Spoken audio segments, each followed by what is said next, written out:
What's up, YouTube? This is Too Raw for TV. All right. Hey, shout out to Kenny. You know, what I'm saying, big supporter of this channel. I didn't forget your video request.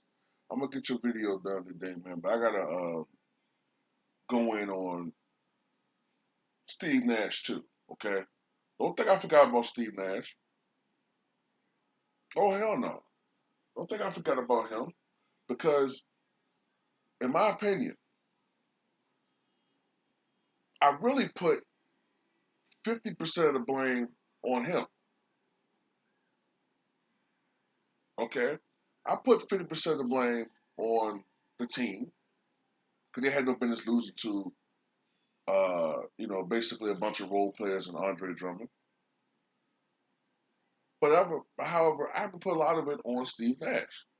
He's the coach, okay?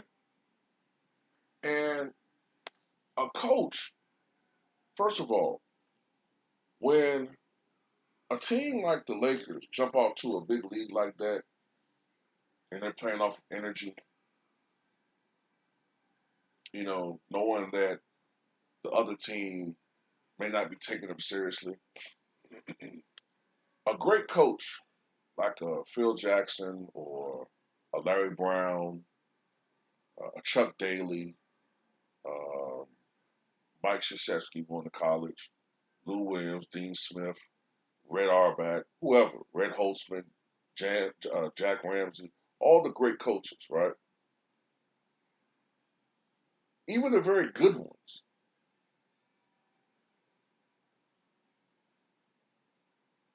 they would squash that shit quick, okay?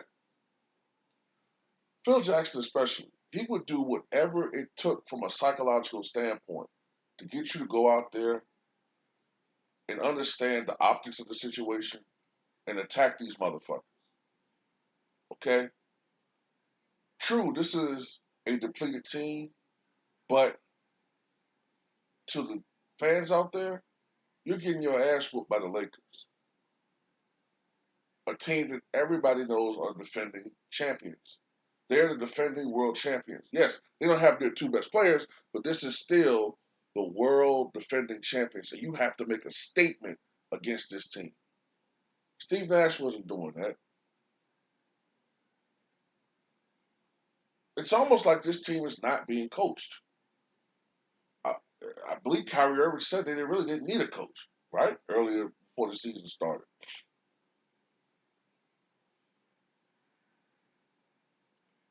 I haven't seen Steve Nash as much as I've seen Steve Kerr. Okay, I haven't seen him as much, but from what I could tell, this is a guy. Number one, like Steve Kerr, was handed a situation that he really didn't earn. Now the difference with Steve Kerr is that team had already sort of jailed, and he made maybe a couple adjustments, but for all sakes and purposes, that team was constructed by Mark Jackson. He did all the real actual work. And then, supposedly based upon some non basketball issue, he was fired. Steve Kerr was given a golden opportunity, and he gets all the credit.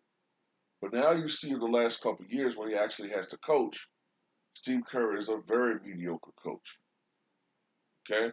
Remember when Steve Kerr was the all time winningest coach by percentage? Well, he's no longer is that's no longer the case. It's once again, if I'm not mistaken, it's Phil Jackson.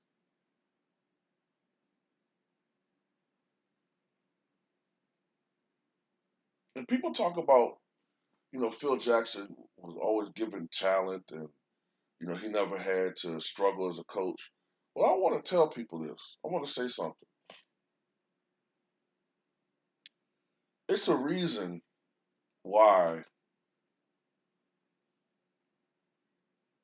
before Michael Jordan and Scottie Pippen and Horace Grant, before he coached those guys, it's a reason why people perceive the Cleveland Cavaliers as the team of the future in the Eastern Conference.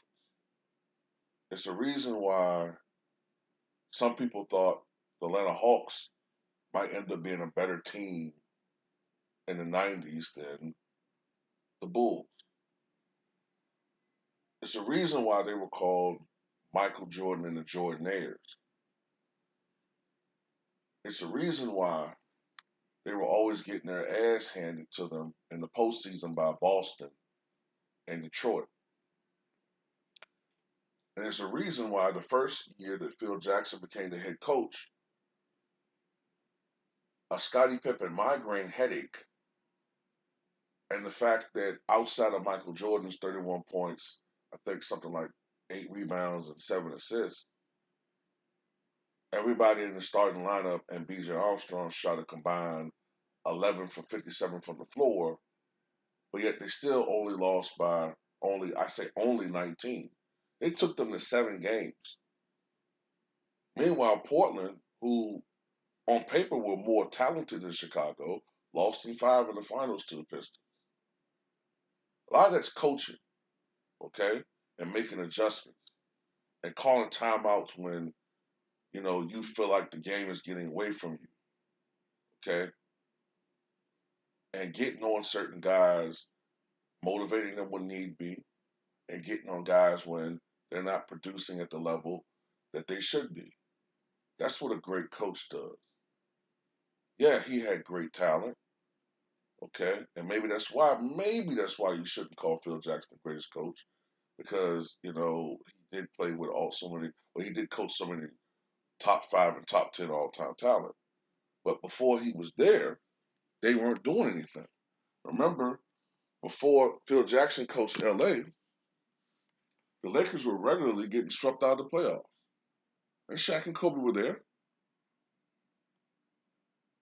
You could argue that the Lakers, on paper, had the most talented roster in the NBA. Remember, they had the young, dynamic Kobe. They had Eddie Jones. They had Shaq in his prime. Eldon Campbell. Who else was on that team? Nick Van Exel. A young Derek Fisher. Cedric Ceballos was there. They had a lot of talent on that team.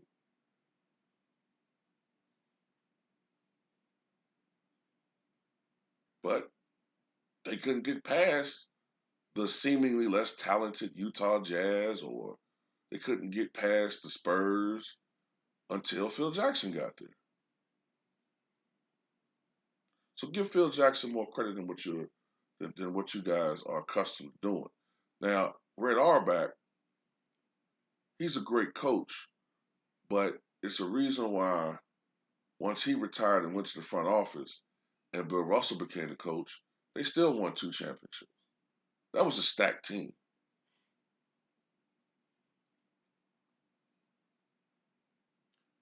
But Steve Nash is a guy that's learning on the fly, and you can't learn on the fly when you're coaching a championship team. Okay, I don't know why they chose to give this to Steve Nash. Maybe it's a personality thing. Maybe it's because he has a reputation for being a nice guy. I don't know what the fuck it is. Now, Steve Nash was a great player. Um, I don't know if he deserved both of those MVPs. The first one, maybe. The second one, no. But he's a horrible coach. He's worse than Steve Kerr. And that's really bad. He didn't make any adjustments last night. And the fact that they lost at home to that team by that much, that team, nah, nah, nah. And it's not no revisionist history and back in my day bullshit. You know what I'm saying? Look,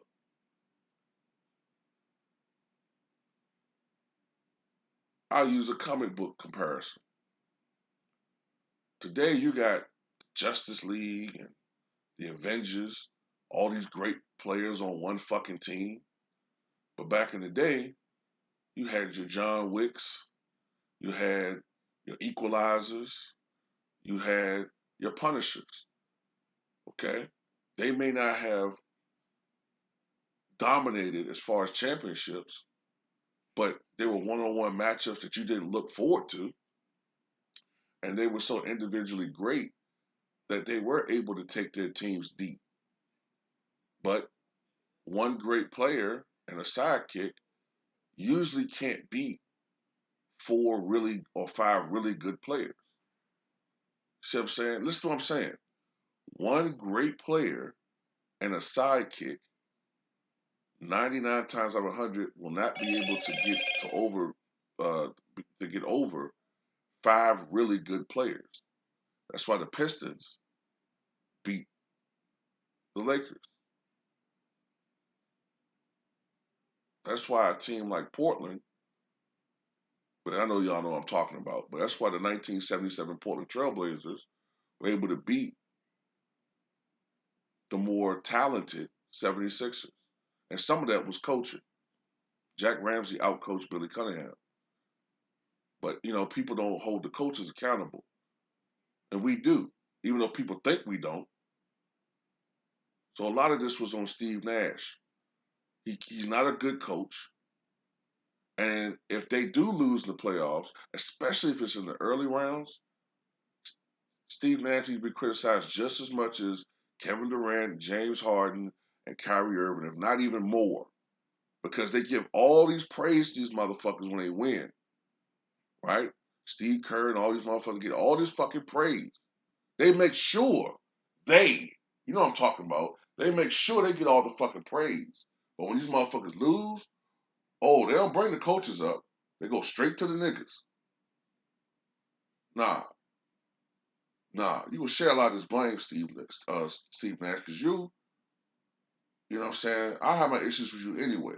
Not as a person, but people have always overrated you. They used to put you on the same level as Magic Johnson at one time. I remember that bullshit. Put this dude on the same level as Magic Johnson and Stephen Curry and had him over Isaiah Thomas and John Stockton. Man, get out of here. Those MVPs don't mean shit. That's why they need to go back to having players vote for the league MVP and not the media.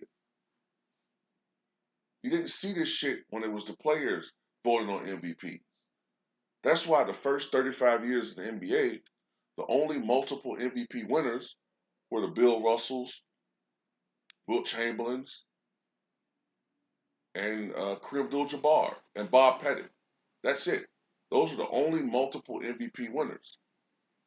And they were the four of the five best players in the history of the league at that point. So that's what you saw.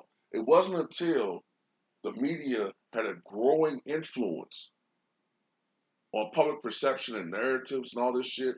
That's when you start seeing people like Steve Nash be multiple time MVP winners. But yet Chris Paul don't have one MVP.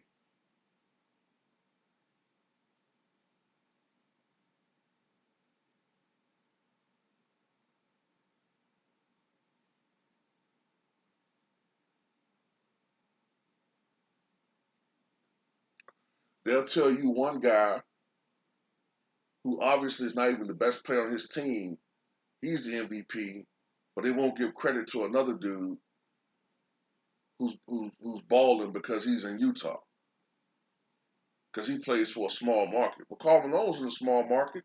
He got two league MVPs. This shit is about marketing now, man. Motherfuckers campaigning for awards and shit.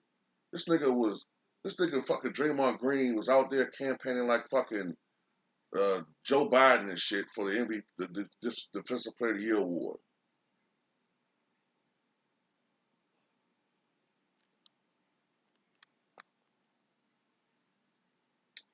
So at the end of the day, Steve Nash is a neophyte that was handed everything on a silver platter. He dropped that motherfucker. He dropped all the fucking goddamn hors d'oeuvres and caviar and finger sandwiches. Dropped all that shit last night. Let him clean up his own fucking mess.